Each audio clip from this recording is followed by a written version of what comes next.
Welcome back, everyone. It's Charlie. This will be my full IT Welcome to Derry episode 3 video. There are a whole bunch of Easter eggs and references, WTF moments calling back to the books and the original IT movies, so we'll break it all down. We're finally starting to see more of the IT entity in its Pennywise form through the Dick Hallorann character and learning more about his shining ability from the books. They've actually said that the series is meant to include Easter eggs for the entire Stephen King universe of works, and Stephen King himself chimed in before this episode to get people hyped up, I think because we're getting close to the halfway point in the season, and that's when we're supposed to see more of the IT entity in his Pennywise form. The actual episode title is Now You See It, which is a reference to the carnival barkers in the 1908 carnival, where the entity It decided to take the identity of Bob Gray's Pennywise the Clown character, and we get more of Shaw's backstory too, explaining that he is the Francis Shaw, the little kid who had a personal encounter with Pennywise. But part of the idea is that it's this 1908 period here where we see Pennywise's truck at the back. It's Pennywise the Clown, who was the Bob Gray character. The It entity then eventually decided to start taking its form as the clown, but we haven't seen that happen yet during the 1908 timeline. We'll probably get some more flashbacks to see that. Speaking of which, the other big thing, we finally actually saw Pennywise the Clown on screen. The kids see Pennywise in his clown form for the first time in the pictures. The actual episode starts in the 1908 timeline in a flashback to show Shaw's backstory. So this isn't meant to be Dick Hallorann shining visions, this is just a regular old flashback, and we're at Bob Gray's carnival. You look at all the sideshows and attractions, the different types of circus freaks could be sly references to Stephen King's other genre stories. He's done pretty much every type of monster in every type of genre. So almost any of this could be references to any number of his stories. Mostly, though, it's just a literal adaptation of stuff from the book that took place during the 1908 IT cycle.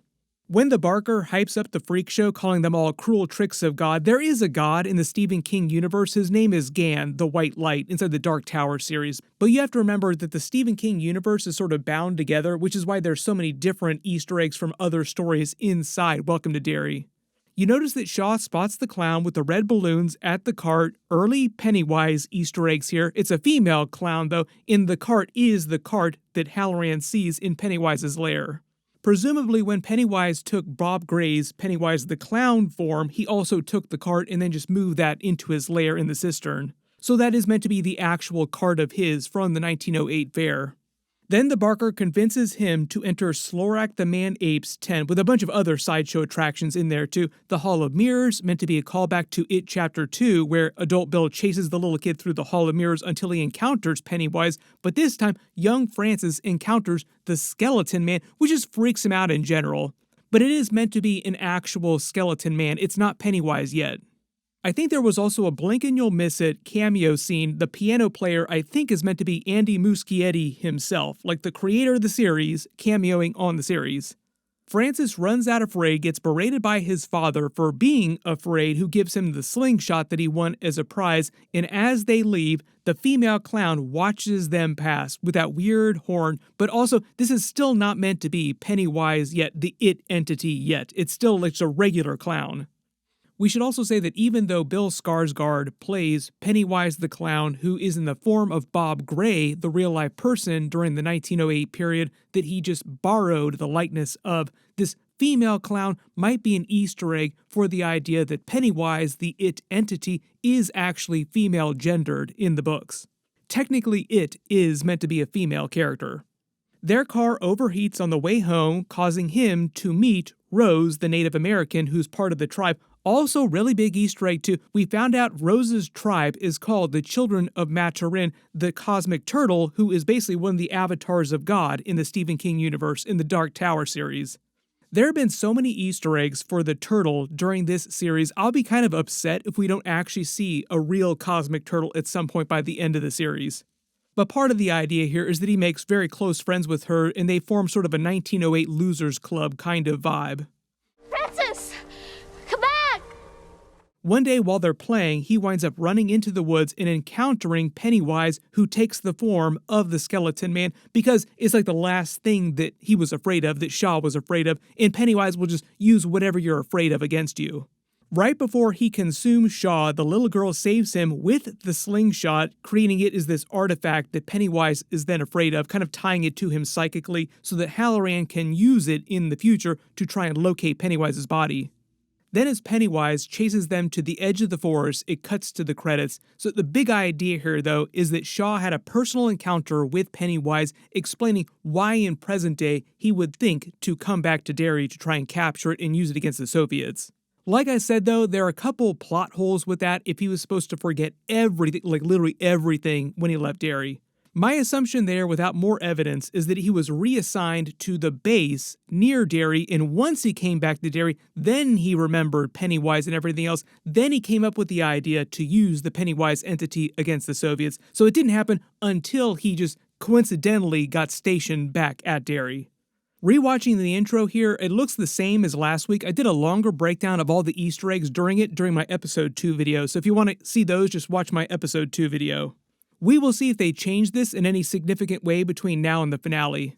But also relevant because of the 1908 flashbacks during this episode, they end the intro with the ironworks explosion on Easter in 1908. I believe that was meant to be the culmination of that cycle, and then Pennywise went back into hibernation after that happened. When he comes after Shaw at the beginning of this episode, I think that's meant to be the beginning of the 1908 cycle. Then the episode picks back up in present day at Juniper Hill with Lily having been treated again. They don't say how long it's been, but it's been at least a couple days. They've got her on chlorpromazine, which is an antipsychotic medication. It's used for things like schizophrenia and what's referred to as hyperexcitability in children, like kind of a general idea, which is likely the reason why they have her on it because she's so young. Notice that the doctor claims they're going to have to lock her up in confinement and maybe do something more serious like lobotomy if things get worse, if Lily continues seeing things, which she actually talks to Ronnie about, like, I'll tell everybody the reality that I actually did see Pennywise, we'll start searching for him. So the idea is that the children are now under threat from Pennywise, but also under threat from all these other different things that are happening too, like general racism with Ronnie and her family, her father. Lily's now in danger of being lobotomized. Basically, everything is coming for everyone in every possible different way on the show. We actually find out that Lily made friends with Ingrid, who's the head of staff there, who's played by Madeline Stowe, pretty big actress, who's giving vibes like she's more of an actual mother to her than her real mother. She gives her sage wisdom about making things right with Ronnie, over her guilt about getting her father sent to Shawshank prison. She also gives her the charm of protection, which I think is what this bracelet is, saying that she believes that she saw something, but they don't use the term Pennywise or it yet. But Lily did see Pennywise's name, she just hasn't made the connection yet. So by the end of the episode, she's seen the Pennywise name, and all the kids have seen the clown, Pennywise, but they don't know that the clown is Pennywise yet. Then we actually see the chief of police visit Hank Grogan in prison waiting to go to Shawshank, saying that a witness spotted him at 11:30 the night of Pennywise's attack at the theater. He's surprised by that, like he was definitely out, but doesn't want to say what he was doing, despite saying that he was not out. So I think the idea is that he was probably actually sneaking out to see someone, like romantic partner, and he doesn't want to say who it was because it'll cause some much bigger scandal. Like the idea that Ronnie's mother died so long ago, he probably developed some other relationship with somebody since then and just wants to keep it secret because it's scandalous for some reason. Do you know what they do to kitty killers in Shawshank? I didn't do nothing to those kids. There are references to kitty killers in Shawshank, which is obviously a reference to the Shawshank Redemption, another big Stephen King story, probably one of the best prison stories and best prison movies of all time. At school, everybody treats Ronnie strangely, starts hazing her because of what's happened with their father. Some kids taunt her with writing "Hatchet Hank's gonna fry" on her locker, a reference to the electric chair. She clocks the patty cakes, giving her mean looks. They will definitely get their comeuppance eventually. Marge is not with them, but I would not be surprised, given Marge's behavior, if Marge is the person who actually did the graffiti, trying to curry more favor with the patty cakes, because that's kind of what she's been doing the last couple episodes. Will and Rich look at her sympathetically. Rich also has a lot to learn about the way things are in America too, which Will calls him out for, like, what due process? Locking people up with no reason. What country are you from? Basically the idea that in America, people get locked up for no reason all the time. Lily tries to make things right with Ronnie, and they set up the idea to try and capture actual evidence of Pennywise. Then we start to see the 1960s version of the Losers Club coming together, or the 2.0 version of the club. You could call that first version a bit of a fake out because most of them died at the end of the first episode. Back at the military base, they revealed they didn't find any sign of actual Pennywise's physical body on the Bradley gang's car for the 1930s shootout. They confirmed a lot of the lore from the books too, like this is the gangsters that you see during the intro that are referenced in the murals during the It movie. It was a big event that was also based on a real-life event in Bangor, Maine, where basically a bunch of townspeople ganged up against a bunch of gangsters and then lied to the police about what really happened when the police started investigating everything. Like, we don't know how all those gangsters died. Who knows? This is also why the Bradley gang's car was buried in the mud with the body still in it, because the townspeople of Derry ganged up on them, and it's implied that Pennywise was behind all this, like Pennywise caused them to do all this stuff. They killed the Bradley gang and then buried the evidence on the outskirts of town, basically. Shaw reveals that they think Pennywise was buried in Derry 300 years before the car was invented, putting it around the 1500s, but if you've read the books or you watch the show, you know that the reality is Pennywise landed on Earth over 1 million years ago. We'll probably get more of that lore from Rose eventually once the kids in Shaw start talking more about Pennywise with Rose. The military reveals that it knows all about the cycles of 27 years, saying the car was part of the 1935 cycle. They know the truth about what happened during the attack, and they know that Pennywise can take multiple forms because Shaw has personal experience with it taking multiple forms.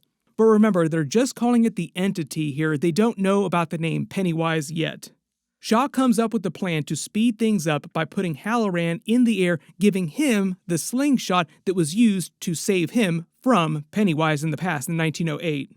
They bring out Hanlon and his partner Russo because they're pilots, literally, also because Hanlon is part of the secret mission now, but Russo has no idea what's going on, like he's just along for the ride. Pretty easy to assume that once they encounter Pennywise, all this military group, Russo probably pretty high on the death list, like pretty high on the red shirt list. Hallorann uses the slingshot as a sort of psychic locator, like a psychic compass, to locate Pennywise inside the cistern. But the way the actor actually explained, the way he was playing the scene, is him actually tapping into Pennywise, then Pennywise sensing him, trying to probe him, and Pennywise jumps into Hallorann's mind. So it's Hallorann in the middle of this vision, realizing that it's actually somebody working on him, not him working on somebody else. It looks like you're inside a simulation. Inside a simulation. This is meant to be the first time that Hallorann, with his shining ability in his adult life, has ever encountered someone who's a more powerful psychic than he is.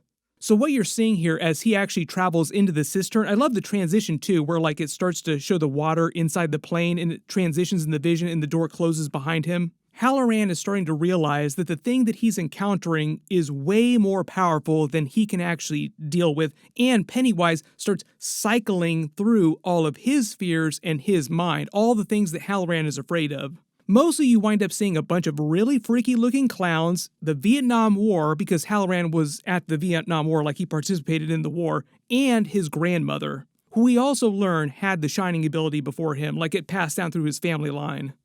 So even though Hallorann doesn't have every single bit of information here, like he doesn't know exactly what's going on with Pennywise the Clown himself, or the actual clown cart, or the dead bodies, he just knows that something really terrible is happening inside this cistern below the city. Now the military will know that he is in the sewer system, like they'll begin to start searching for the sewer system, and it'll probably eventually lead them to the well house. There are a couple of different ways to get into the sewer system of Derry, but the well house would be like the main way the military would try. When you hear Pennywise's voice, "Who are you?" if you couldn't tell, that is meant to be Bill Skarsgard's voice too. So Pennywise is very much conscious, even if he's not fully back yet, not fully into his power. We also get the rest of that 1908 flashback to explain how he got the slingshot back in present day to give it to Hallorann in the first place. So they show what happens. The kids, Rose and Shaw, wind up escaping into the clearing beyond the forest so Pennywise doesn't kill them. Them swimming together in the river, just having fun as friends, is also meant to give you more Losers Club vibes from the movies and the books too.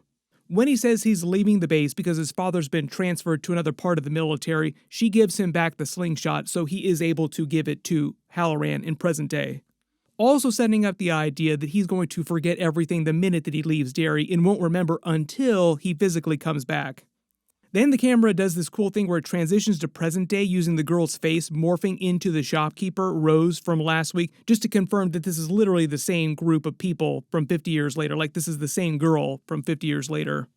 They reveal her tribe is having a meeting about the military's search, but most of the tribe doesn't seem like they know what's actually going on. She's the only one that actually is thinking about Pennywise and trying to keep it relatively quiet with her nephew. There's a lot of wordplay references going on during the meeting too, like being on different planets is also a reference to Pennywise, literally coming from a different dimension, an actual alien. What actually happened through the history of the tribe is that they at one point used to live inside the Derry city limits. When they tried and failed to kill Pennywise, as you learned during the events of the movies in the books, they eventually moved away from Derry to get away from Pennywise, so the tribe itself now lives outside the limits of Derry so that they're all free from Pennywise's influence. But it sounds like in present day, in the 1960s, most of the tribe isn't thinking or doesn't remember the threat of Pennywise. Only Rose has remembered that. So it sounds like she might be some special lore keeper for the actual tribe. Part of the reason why she's stalling for time, though, and tells her nephew not to raise any issues is because she isn't sure what the military is doing until Shaw shows up later and learns that they're looking for something. But it sounds like she's already connected the dots in her own mind by the time Shaw does show up, like, oh, they're clearly looking for Pennywise. There's a very brief reference to mind control on goats at Fort Bragg. That's actually meant to be a reference to the MK Ultra program, which was a real-life thing. When Shaw goes to Hallorann to talk about Pennywise, he tries to describe it as being so powerful that Pennywise saw him before he saw it, just to convey the power dynamics and the idea that Shaw is way beyond his depth here, and this will not end well. Like, maybe we should just pack it up and leave, but obviously Shaw isn't going to do that. More like it's on me. I think the place that he asks Shaw to give him and his friends to hang out will wind up being the black spot to set up the tragedy from the books with the Legion of White Decency. It just seems like that's the direction they're headed towards the end of the series.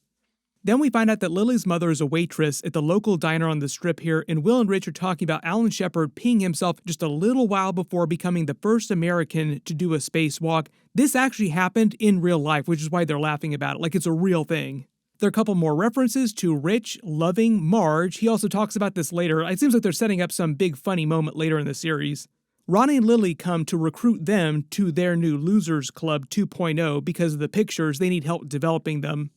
While they're on their little mission, Ronnie reveals that he wrote a love poem about Marge on the inside of his shoe. Also feels like it's building towards some kind of reveal. Then we actually get a reunion between adult Shaw and Rose inside her shop, with them reminiscing about the past, and they talk more about how he forgot everything the minute that he left Derry. This is actually a thing right out of the novels, right out of the canon. The whole reason why this happens to everyone, and Rose also says, oh, this happens to a lot of people. People forget about Derry the minute they leave. It's all because of the way Pennywise's psychic powers work around Derry. It's part of the reason why he's kept himself hidden for so long, because if everybody knew about Pennywise and then would just leave, you'd probably see the military have rolled in years ago to try and nuke Derry off of the map. So the idea is that Pennywise uses his psychic abilities to just cause people to forget about everything the minute they leave the city limits, because that's basically where his powers extend to. Neither one of them reveal that they know what's really going on. Like, Shaw doesn't say anything about Pennywise, and she doesn't say anything about Pennywise, but he does ask her, and she agrees to work with him. So eventually, all these storylines will intersect. Like, you see Rose's storyline, the military storyline, the search for Pennywise intersect, along with the kids' storyline to try and uncover him, and Hallorann's storyline. All the kids go to the old hangout in the tower, and they start to put the pieces together that Pennywise is using all the forms of their dead people that were close to them to make them afraid. Rich being the first one to make the connection to it being an evil entity. There's a brief interlude where Hallorann goes to the Hanlons for dinner. We find out that his wife was a history teacher. She also seems like she's going to be helping Hank out and try to keep him out of Shawshank Prison. Basically the idea that she's just really intelligent and overqualified for a lot of the low-level work here that she's been unable to find so far in Derry. Hanlon then connects the dots and realizes that Hallorann was one of the people in the mask because he can sense similarities in his psychic presence inside his brain. So Hanlon himself is not psychic, but he knows what it feels like when a psychic is trying to mess with his mind. I think this is them just setting up the idea that Hanlon is going to realize when Pennywise is trying to mess with him eventually. Also the idea that Hallorann says, I'm not going to mess with you because you're not afraid, like the part of your brain that makes you afraid, your amygdala, isn't even there. Just to establish the idea that he has a little bit of psychic armor against Pennywise. It doesn't make him immune to Pennywise, it just makes it harder for Pennywise to work on him. Then all the kids go to the graveyard to try and do Rich's prayer to summon Pennywise, but him revealing that it's all fake and he just did it to try and make more friends. But in the process of that, they do wind up summoning Pennywise. But part of the idea is that Pennywise is basically omnipresent, is like super powerful, god-like inside Derry, so they wouldn't have to do any kind of special ceremony to summon him. Pennywise could go after literally anybody, anywhere in town, in any part, doing anything. Like, you don't have to do anything special to summon Pennywise. All you need is for Pennywise to be hungry and need a little snack. When the kids start to freak out and bolt and all go in separate directions, that's when Pennywise comes after them. You start to see the gravestones cracking. There's this really creepy moment when one of the Jesus statues turns its head and smiles at them in a really evil way.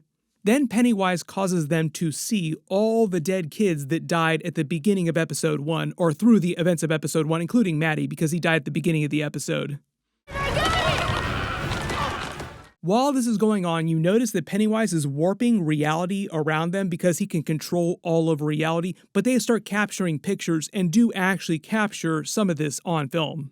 While they're escaping, Will also winds up capturing a picture of Pennywise himself inside the mausoleum, probably because Pennywise wanted to be captured on film, because he can control reality. He could have actually stopped that from happening if he wanted to.